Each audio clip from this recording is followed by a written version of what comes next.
welcome to another episode of the Woldenburn podcast. My name is Emily and I am coming to you from Kentucky, where I live with my husband, our toddler, and I am currently expecting our second little baby. Today's episode is different from my normal one, so I'm probably going to call it like episode 44 and a half or something. I can't remember exactly what number we're on. But today I am going to be talking just about baby and kids knitwear that I have been knitting up a storm on. So if that's not something that you're really interested in, that's totally fine. I just wanted to do one episode that is solely dedicated to baby and kids knits because I have been knitting so many different things. So I have 4 finished objects and 2 works in progress to share today. And then that's all we're going to talk about. It's just baby knits and kids knits, and then 1 or 2 little plans that I have. Oh, I almost forgot. I do technically have another one. I might share that one on my regular podcast episode. Anyway, let's just start talking through some of these. I think we'll talk through these 2 because I think they're ones that I've mentioned before and I have since finished. First finished object is Ollie's Everyday Slipover, which is this really, really cute little V-necked vest. And I knit this for my toddler. I knit it out of Knit Picks Brava Sport. I think it's the Umber Heather colorway. I'm trying to remember now which size I knit. It was like the 2 to 4 year old size, I think is what it was. I didn't gauge swatch or anything, so I'm sure it turned out a little bit bigger. I think this yarn, even though it's classified as a sport weight, is a little bit thicker and fuller than I would think of. It was probably closer to like a DK weight feeling. And it's been a while since I finished this one. I hadn't blocked it. But my toddler is a pretty slim little fellow, and so I think this is going to be perfect for him this fall. It'll probably still be a little bit wide. But yeah, I'm super, super happy with that. I think that I would like to make one for the baby for this fall. I think what I may do is in November, when like Knit Picks and whatnot do their big old Black Friday sales, I might get like 2 or 3 more balls of this Brava Sport. It's a 100% acrylic yarn, and I think you can wash and dry it. I'm pretty sure that that's why I ended up picking it. I think I'd like to get 2 or 3 more colors of it to make up a couple more vests or a couple more sweaters. Because I have a feeling this is just going to be such a useful garment this fall when it's like not quite cold enough for full-on sweaters, to just pop this on. It'd be so cute. And I think it would be really nice to have a couple of those in a baby size. Our baby's due in just a few weeks. About 2 months, and so I think that this fall, if I had like some 3 to 6 months size of the vests, they would be really perfect to pop over top of those like long sleeve zip up sleeper suits for when it's like chilly but not too cold. And then the next finished object I have is a newborn vertebrae cardigan. This is a free pattern by Kelly Van Nykirk, I believe. It was a pattern that I discovered after I had our first little boy, and I wish I had known about it beforehand because I really feel like it's something that I would have loved to knit up for him. This pattern, the newborn size is free, and then you can purchase a pattern that has I think kids, I think it goes all the way up to adults. I don't remember, it may be 2 separate ones. You have to buy the kids one and the adult one. I don't remember. I've never looked at it because I'm budget conscious. I like the free pattern. And my gauge is I've measured it and my gauge is so off. I've never gauge swatched for this is the 3rd one of these I've made. And I know it is significantly bigger than what the pattern is than what the pattern is supposed to be. But yeah, I absolutely love this. It's such a sweet little cardigan. If you're not familiar, it's specifically designed to have these very narrow fronts so that when you put it on the baby, if they spit up or whatever, it doesn't get all over their sweater, but it keeps the rest of their body nice and toasty. And I knit this out of a Barocco vintage sock, and I believe it's the jalapeno colorway. And the Barocco vintage sock is a really cool... I love the Barocco vintage yarn line. They have vintage sock, baby DK, and like chunky. I think they have multiple different weights, but it's a makeup of, let me see here, 52% acrylic, 40% wool, and 8% nylon. And I love it. I've used it for so many different things. I have another finished object here that's in this yarn. I've knit socks for my husband out of this, yarn, and I love it. So I was really excited when I realized that I could use it to make up some baby knits, because I like the lighter weight aspect of using fingering weight yarns, but I didn't want to use a bunch of like hand-dyed merino wool yarns. So yeah, there's that one. Then the next one, this one is actually a pattern that is coming out today. Today is Friday, June 14th? I don't remember. I think it's the 14th. And this pattern is released today, so I can link it down below. This is the Micahs Raglin Tea pattern by Hannah of Hannah G Knits, and I got to test knit this pattern, and I absolutely love it. It's so cute. I knit I believe it's the 3-month size or the 3rd size, or was it the 6-month size? Oh goodness, I can't remember now. I knit the 3rd size, that's what I remember. And this is the one I used, Barocco vintage sock in the azure colorway, which is this gorgeous, gorgeous blue. Oh, I love it so much. And it's beautifully designed to have these cables that run down the raglan seam and then through the rest of the body. If you look closely here, I had a little bit of a whoops right there in my cable. But I was like, you know what, I am not going, I think by the time I noticed I was like this much past it, and I was like, I'm not bothered enough by it to fix it. So yeah, this pattern is technically, it's called Micahs Raglin Tea. I just lengthened the sleeves because especially here in Kentucky, our summers are so hot and humid. Anything like hand knit is really not terribly practical unless it's like a cotton. And I have had a hard time getting my hands on some fingering weight cotton. Well, I know I could get something like Knit Picks. There's the Comfy Cotton, I think it is, which is like a cotton and acrylic blend. But any purchase I make from Knit Picks or crochet.com or Recrochet, which is the crocheting website, they're all the same parent company, but there's Knit Picks and crochet.com. It's always like a big purchase because you have to pay for shipping unless you do like a $45 purchase on crochet.com or a $65 purchase on knitpicks.com. So I don't purchase from them very often.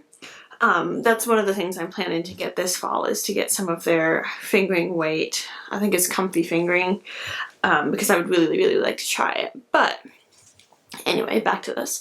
I lengthened the sleeves so that it would be a cozy little fall sweater.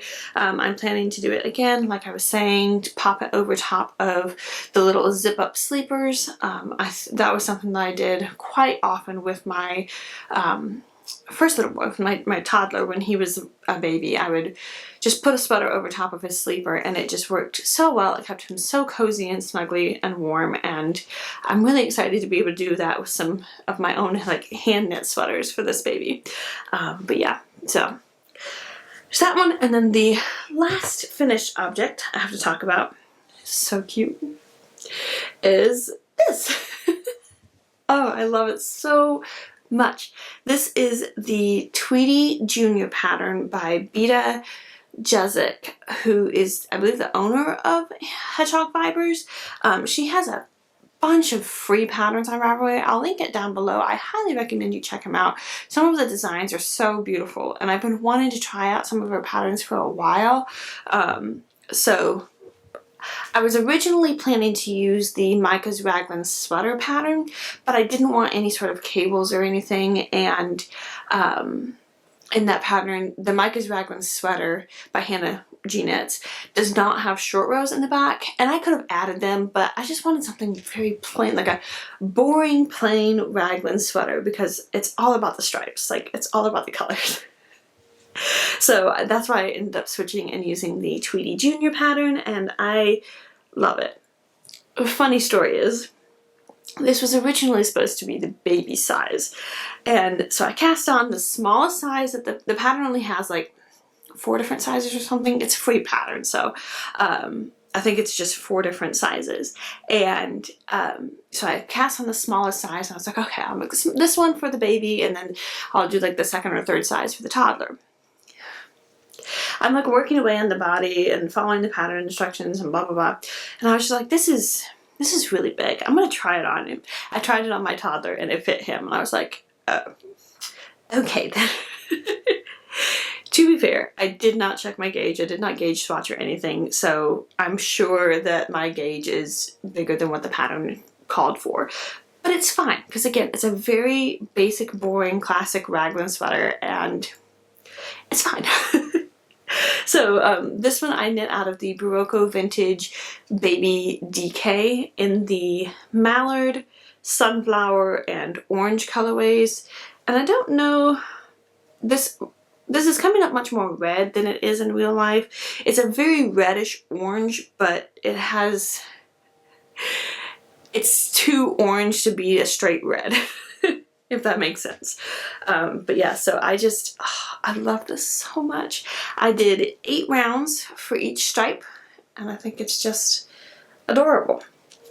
And this works out perfectly to lead on to my first work in progress. I'm expecting this video to be kind of short because we're just about done now, which is the baby version of the stripy sweater, which what I ended up doing for this is I went down some more needle sizes. I think I used a size 6 for most of that sweater, although when I was knitting the sleeves I realized I was using a size 7, and I don't know if that's because I had intentionally gone up a needle size for the sleeves since my gauge is usually much tighter for a smaller circumference, or if I had just been using a size 7 on accident for the entire sweater, which could have contributed to it being bigger. I'm not 100% sure, but I'm pretty sure I used a 6 for most of it. So for this one, I went down to a size 4. I cast on the same number of stitches that was called for in the pattern because I wanted to make sure it was plenty stretchy enough to go over a baby's head. But then what I ended up doing is I followed the instructions for the short rows and everything like the pattern called for, and then I started doing the raglan increases. But then what I ended up doing is I would do like 1 increase round and then like 2 rows of plain knitting and then another increase round and then a couple more rows of plain knitting. I just kind of spaced it out a little bit, and I didn't do as many. Like I kind of made it about the same size as this Micahs Raglin Tea sweater. Although I realized afterwards when I was holding up to it that it is a bit smaller, not by much, but it's a little bit smaller, like width-wise and stuff, which is fine. Like it's totally fine. It'll stretch and whatnot. But yeah, so I ended up kind of fudging this one to get a smaller size, and then I literally, like 10 minutes ago, cast off the first sleeve and just started the second one, and I can kind of show you the party of all the ends inside that have to be woven in. It was a lot. I did it right on the toddler size one, in that once I finished the body I stopped and wove in all the ends before I started the sleeves. I haven't done that with this one because I just didn't feel like it. So now I'm gonna have all the ends, all these beautiful ends to weave in once I'm done with it. But it'll be fine. Like, I've honestly found that I don't mind weaving in ends all that much. It's kind of monotonous, and it's definitely not the most fun part of the knitting process, but I don't mind it. And this sweater is just so cute. Like, comparison of size. Like, so tiny. But yeah, so my battery light is flashing. Let me swap out my battery and then we'll talk about my last work in progress. Last work in progress I have to talk about was something I definitely cast on just on a whim.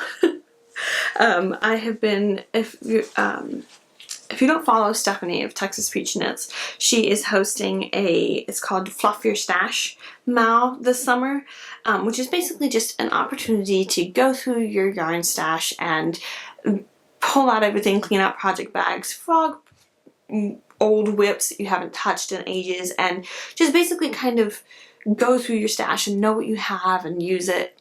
It's a really fun make-along. She hosted it last summer and I wasn't able to really participate in it that much, but I'm hoping to be able to participate more this year. And it was perfect timing because I've been feeling very inspired to just use all of those like random odds and ends of yarn that are in my stash. Like, you know, there's the random single skeins of like acrylic yarn, or there's like all these leftover skeins of yarn and stuff. And so I've been feeling really inspired to kind of use that stuff up. So it was perfect timing that her make-along started June 1st and it's going through the end of August. One night I was kind of laying in bed and I was thinking about it. That's kind of what I started doing. It's before bed at night I start thinking about knitting projects. I've been very knitting obsessed the last couple of months, especially with my pregnancy. There's been a lot of stuff that has made this pregnancy significantly more stressful than my previous pregnancy, and so knitting has kind of been a solace. It's like a solid distraction for me. So there's this pattern on Etsy that I had saved and favorited and wanted to knit for quite some time. It's called Foxes for Felix. Foxes for Felix. It's by Tough City Knits. I'll pop a picture up here. And I happened to notice that they were having a sale, and so the pattern was like 50% off, so it was like $3.60 or something. Like it was very inexpensive. And I have several different skeins of 100% acrylic yarn that is just in my stash that I've bought for projects that didn't work, or I just had leftovers from other projects, and I realized I had the perfect colors to make this pattern. So I cast it on. Now, I have some thoughts about this pattern, but let me show you my work in progress first. So here we go. It looks so cute. Oh my goodness. It looks so much neater on the camera than it does in real life. I am by no means a proficient colorwork knitter. This is probably like my third or fourth colorwork project. I have not done a lot of colorwork knitting, but I love the look of it. It is not my favorite process of knitting by any stretch of the imagination, but it just looks so cute. Like, so, thoughts on the pattern. I don't love the pattern. I think it's a reasonably well-written pattern, but I think the numbers are wonky. And I say that because I was looking at it and I realized that I don't want to give too much away because, like I said, it's a paid-for pattern. I do not think it's a beginner-friendly pattern because of the numbers issue. It's a very simple colorwork chart. Like, there's nothing complicated about the colorwork itself. It's purely because of the numbers. And the reason I say that is because it calls for a worsted weight yarn. And I don't know if the worsted weight yarn that the designer used is a thinner worsted weight yarn than the 100% acrylic that I'm using. But the cast on number is the same cast on number as a sweater for my size. And the increases, like the amount of stitches that it increases to, this is for the smallest size in the pattern, like not even the biggest size. The smallest size in the pattern had the same cast on stitches as a sweater that I have, as a ranunculus sweater. If you are familiar with the ranunculus sweater by Midori Hirose, it has the same cast on. The first increase, it increases to the same amount of stitches as the ranunculus pattern. And I'm sitting there looking at it and I'm like, this is going to be massive. This is going to be, it would fit me. If I followed the numbers precisely, it would fit me. The pattern calls for, I believe it's a US size 8 and a US size 5 needles. I started with the US size 8 and I got through the short rows and I was looking at it and I was just like, this is so big. This is enormous. So I measured my gauge and I was off. The gauge is called for is 19 stitches per 4 inches, and I was at 16 stitches. And so I went down to a size 5. Now, I haven't remeasured my gauge. I probably should, just to double check it, and just as a comparison. But the problem with that is that now, like, knitting this color work was not very fun, because it's so, like, it feels so thick and so stiff. I'm hoping that with blocking, it'll kind of loosen up a little bit and everything will look fine. Like, look at all my beautiful floats. Like, I'm very proud of it. I think it's really cute. I really like it. But it's just thick. I don't love the increase method that was called for in the pattern, because it creates this very stark ridge here. So if I were to knit this pattern again, I would do a different increase method. But what I ended up doing is I went ahead and I cast on the total cast on number, and I did not do the ribbing. I just cast on and started. So I skipped the first increase round. That's basically what I ended up doing. And thankfully this all worked out with the charts. So there's, you do the ribbing, then you do an increase, then you do a certain section, then you do another increase, then you do a certain section, then you do another increase round. Because it's a circular yoke. That's kind of the method of circular yoke sweaters. And so I completely skipped that initial increase. So my cast on, I acted as if that cast on number was the first increase round. And then I used the numbers from the first increase round as the number for my second increase round. And then I used the numbers from the second increase round as the numbers for my third increase round. And that's the way that I did it. And then I did a random increase between the foxes and this leaf portion here, where I increased by, I think it was like, what was it now? I think it was by 30 stitches, which was significantly less than the amount that it was called for. And so I did kind of a increase in between some of the color work, because I realized I was like, I'm gonna need a little bit more room for like the sleeves, body, whatever. I'm gonna need a few more stitches, but I did not need the full amount by any means. So, and this is something that I'm imagining is going to turn out to be big enough to fit my toddler like next winter, like say January or something. Which is fine. Like, that's kind of what I was expecting it to be, because it's this color work sweater. It's quite thick. It's going to be very warm. Like, I'm not expecting him to wear this anytime soon. But just as a forewarning, this is not a beginner-friendly pattern. I don't know if I'll be purchasing any more of this designer's patterns. I love the color work. I love the chart. It's going to be so cute. There's actually supposed to be some eyes and a nose on each of the fox's faces, but I didn't want to do stranded color work for that, so my plan is I'm going to go back in and duplicate stitch that, which will be totally fine. But yeah, so just something to keep in mind, because like I said, this is based off of the numbers for the smallest size in the pattern, which is supposed to fit a 2 to 4 year old. And I was calculating up the math for it, which I was like, if it's 19 stitches per 4 inches, and it was going to be like the finished circumference of the sweater, I was like, this is going to be enormous. There's no way that this, yeah. So like I said, I think it's a well-written pattern. I don't think the numbers are quite right. I think that if I were to knit this in like a DK weight yarn, that maybe those numbers would be correct, or maybe even a fingering weight. Yeah, because if a fingering weight sweater might actually result in the correct size. But yeah, like I said, I don't know if this is something where, because I'm using 100% acrylic yarn, if maybe it's a thicker, plumper, more of an Aran weight yarn than what the pattern was supposed to be for.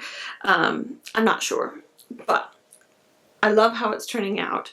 I'm not sure if I'm going to end up going back and putting a ribbing on the neck or not. I've been looking at it as it's doing this rolled neck thing, and usually I don't like rolled necks, but I was like, kind of It's kind of cute. Because one of the other things in the pattern is it did have a colorwork chart that you could put up here at the top. I just skipped that. I was like, no.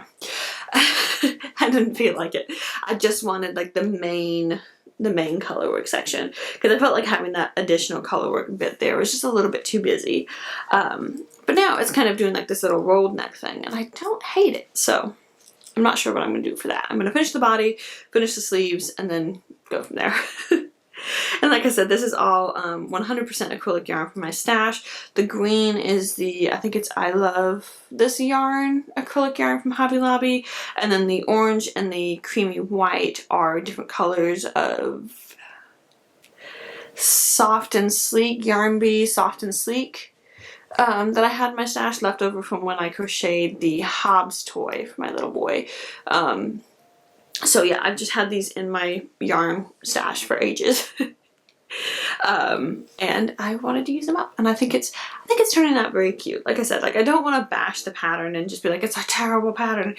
I just think it's something that it's not beginner friendly. I would not recommend it for a beginner, and I would recommend that anybody that wants to use it would just keep an eye out for the numbers, because they're wonky. But yeah, so that is all that I have to share with you today. I hope that you enjoyed seeing all these baby knits. There's going to be more, I'm sure. I had the thought that I would like to make a little like hat for my baby, because I've been going back and forth on whether or not to knit baby socks. But the reality is that this is a late summer baby, and he's not going to be wearing socks. He's going to be wearing those footy PJs, and that's pretty much all he's going to be wearing. That's what my first little boy did. He was just always wearing like the little zip up footy pajamas. Like he almost never wore socks until he was quite a bit older. And so I'm just like, I don't think there's much point in knitting any sort of newborn socks or whatever. So I'm thinking I might do a little hat. I was like, that would be really cute, because my little boy definitely, when he was a baby, he definitely wore like little hats. So yeah, I'm thinking that's what I'm going to do, because I have some special yarn that was gifted to me from Stephanie of Texas Peach Knits that she gave to me, and it's like the Regia Baby Smiles yarn or something, where it's just like the tiny little ball of yarn. And I would really like to make something special for my baby, and so I was thinking a little hat would be really cute. So stay tuned. There's going to be more.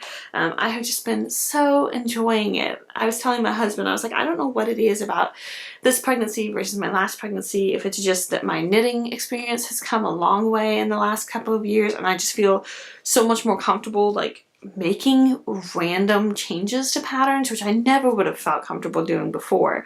But now I'm just like changing things willy-nilly and doing this and doing that, and it's so much fun. So I don't know if it's just because my knitting experience has gotten so much better, or if it's because I'm more comfortable and more confident in what I like. Like I know the sorts of things that I'm going to want to put on my baby.